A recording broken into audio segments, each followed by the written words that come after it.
Cotton king studio मधून तुम्ही पाहत आहात एबीपी माझा। गुड मॉर्निंग महाराष्ट्र, नमस्कार, सुप्रभात। मी प्रज्ञा पोवळे, बुलेटिन मध्ये आपलं स्वागत। बुलेटिनची सुरुवात करूया या तासाच्या हेडलाईन्स पाहून। Headlines brought to you by Chitale बंधू।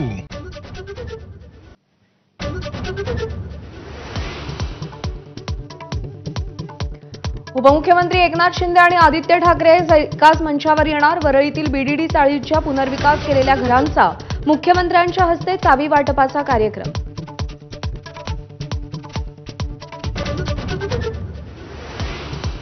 15 ऑगस्ट पासून मुंबईकरांसाठी नवीन मरीन ड्राईव्ह खुला होणार। कोस्टल रोडलगत 5.25 किलोमीटरचं विहार क्षेत्र मुख्यमंत्र्यांच्या हस्ते आज लोकार्पण।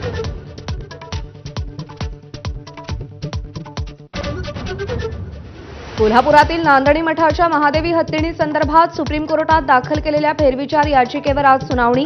न्यायमूर्ती प्रसन्न वराळे, पंकज मित्तल यांच्यासमोर सुनावणी होणार।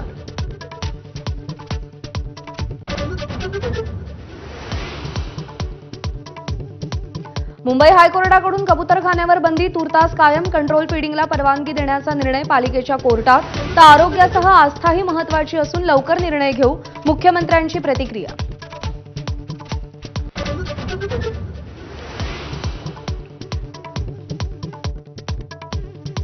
कथित मतचोरी विरोधात काँग्रेस आज निवडणूक आयोगाविरोधात रान पेटवणार। देशभर जिल्हा मुख्यालयांवर मशाल आंदोलन।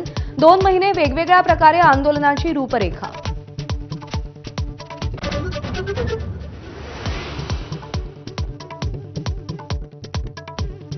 नथुराम गोडसेच्या वारसांकडून राहुल गांधींच्या जीवाला धोका असल्याचा दावा वकील मागे घेणार। वकिलांनी परस्पर युक्तिवाद केल्याचं स्पष्टीकरण। आज अर्ज मागे घेणार।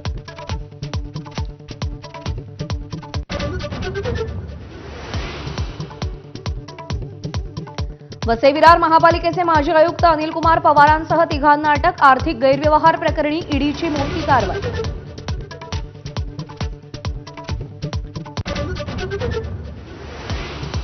दिवा ते छत्रपती शिवाजी महाराज टर्मिनस दरम्यान विशेष लोकल सुरू करण्याची मागणी। मुंबई उच्च न्यायालयामध्ये जनहित याचिका दाखल। मुख्य न्यायमूर्तींच्या खंडपीठासमोर आज सुनावणी।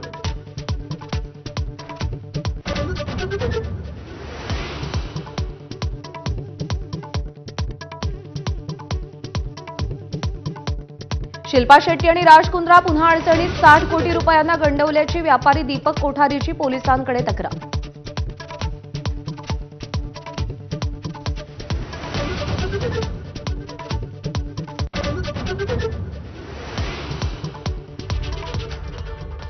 बुलेटिनमध्ये आपल्या सगळ्यांना